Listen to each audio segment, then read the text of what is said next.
Ito po ang Moy TV Recaps YouTube channel, naghahatid sa inyo ng mga panibagong palabas ng natatanging primetime king of all television na si Coco Martin. Huwag kalimutang mag-like, share and subscribe sa ating channel para updated kayo sa ating pinapalabas bawat araw. Nagpatawag ng pulong si Mayor Roberto at kinausap si Don Gustavo. Ipinahayag niya ang pag-aalala sa nakaschedule na motorcade. Baka raw bigla silang lusubin ng kampo ni Tanggol bilang ganti, lalo na't wala pa silang tiyak na plano kung paano maghahanda. Samantala, sa kampo ng Montenegro, galit na galit si Ramon. Nag-utos siya sa mga tauhan na maghanda para sa posibling paglusob laban sa pamilya Guerrero. Gusto niyang gumanti sa ginawa nila kay Tanggol sa kulungan. Pinakalma ni Tanggol ang grupo.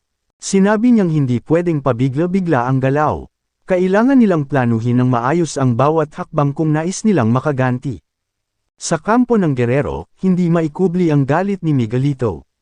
Binulyawan niya si David dahil nabigong patayin si Tanggol. Tinawag niya itong mahina at walang silbi. Dahil sa kaduwagan mo, buhay pa si Tanggol. Saglit na tumahimik si David bago umamin.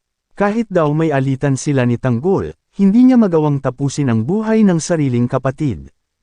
Habang nagsasalita, namumuo ang luha sa kanyang mga mata kasabay ng takot sa posibleng parusa ni Miguelito.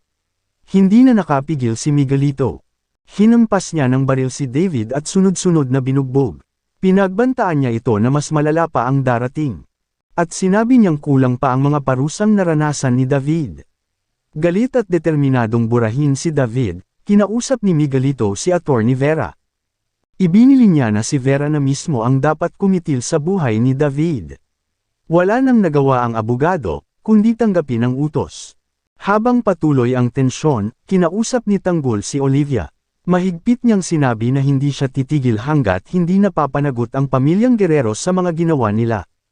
Lalo na ang pambubugbog sa kanya sa kulungan, nagtagpo na rin sina Atty. Vera at David. Sa isang madilim na eskinita, nagmakaawa si David na patawarin siya. Pero buo ang loob ni Vera, galit, malamig ang titig. Tinawag niya si David na traidor at walang puso. Sinubukan pang lumaban ni David, pero isang putok ang narinig sa hangin. Natapos ang lahat, sa kabanatang ito, lalo pang umiinit ang tensyon sa pagitan ng kampo ni Tanggol at ng mga Guerrero. Habang pinaplano ni Mayor Roberto at Don Gustavo ang kanilang susunod na hakbang, mas piniling paghandaan naman ni Tanggol at ni Ramon ang ganti sa maayos at matalinong paraan. Pinakita rito na hindi lang tapang ang puhunan sa laban, kundi diskarte at puso rin. Sa kabilang banda, lumalim pa ang bangayan sa loob ng kampo ni Miguelito.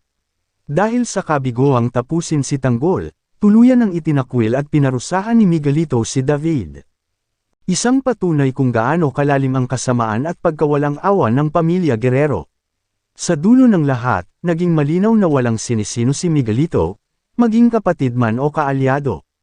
Marami pong salamat sa panunood sa ating channel. Please like and subscribe for more daily updates of Moy TV Recaps. God bless everyone.